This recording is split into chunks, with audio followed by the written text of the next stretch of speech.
This is something that we don't talk about, but the easiest way to feel richer is just to follow what I'm about to tell you. Your pocket may not change, but you can. Your location is such a big part of how rich you might feel. Now, think about this. The easiest example that I can think of to make this point clear, and I will give you a couple of examples in this video so that you can think about your location. The easiest example is that if you earn in the United States and you live in Puerto Rico, where things are a third of the price of it's expensive, then you are going to feel richer. If you live or earn, in a big city and you live in a cheaper city, just maybe 30 minutes away, then you are going to feel richer because your dollars are going to go further. I'll give you another example. You see, the thing about this, before I get to the example, is that this principle of living somewhere expensive, making all your money and moving back home to a cheaper place has always existed. This is the principle of people going to a better country and then coming back home. We understand this in principle. But for some reason, when people live in New York or Dubai or any of these big cities, they only stay there and they spend all of their money so they don't feel rich. You're earning $1 million a year in New York City, but you're spending $750,000 just to maintain your lifestyle. That doesn't make you feel as rich because you're spending so much money. And after 10 years, you don't really have as much money saved as you would have liked. Versus if you lived in New York City and you were earning $1 million a year, but you lived in Jersey, you worked in New York City, but you lived in Jersey and you're spending now $400,000 a year, imagine how much richer you feel. And it scales up or down. If you're earning $100,000, but you're only spending $40,000 because you live in Jersey, you'd feel richer. Just go across the pond to a new state. Same thing.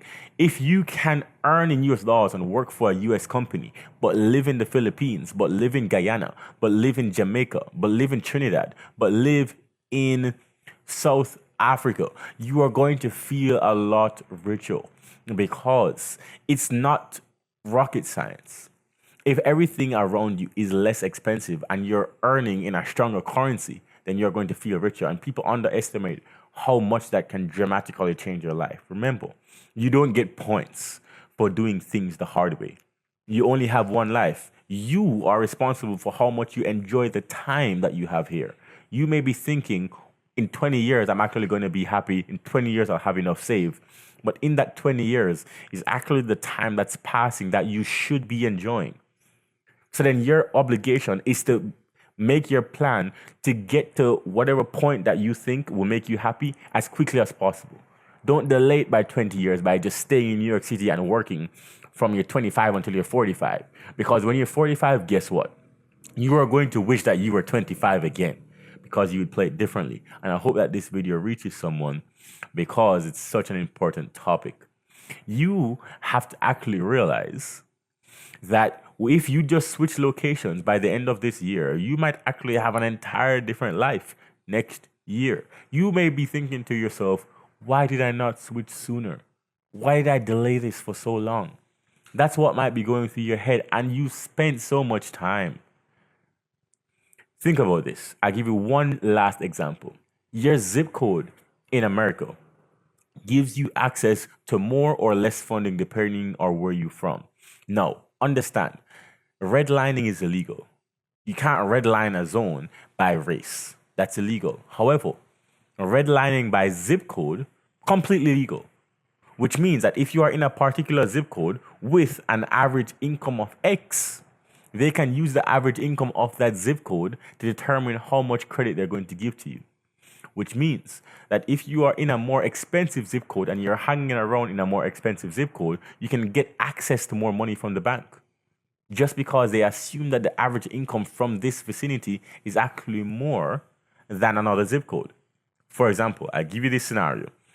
In South Orange, the average income is $120,000 versus in Newark, it's $60,000. So when I lived in South Orange, I got access to twice or three times or 5x the amount of money from the bank as someone who lived just 10 minutes away. This is the biggest example I can give to you of how your location can significantly impact your finances. It really is that serious. Understand, this has been going on for centuries. This is not new. So then, the easiest way to feel richer is just by changing your location. Earn in the city, live outside the city. Earn in one country, live in a cheaper country. Work for a more expensive company, a more expensive country, a more established company in a more established economy, and live in a cheaper country. It is the best arbitrage that I can give to you. And you'll find yourself moving faster than everybody else. The fact that I live in these cheap countries as I'm traveling actually allows me to save so much more money than if I lived in the States. It's actually better for me and my business that I stay here. And that's how powerful that is. So for you, it's something for you to consider. Changing locations might be the best thing for you. All right, I'm going to wrap up this video because I don't want it to be too long, but I hope you got the message. I'll see you in the next video. I promise I have more business content for you, and I'll see you next week.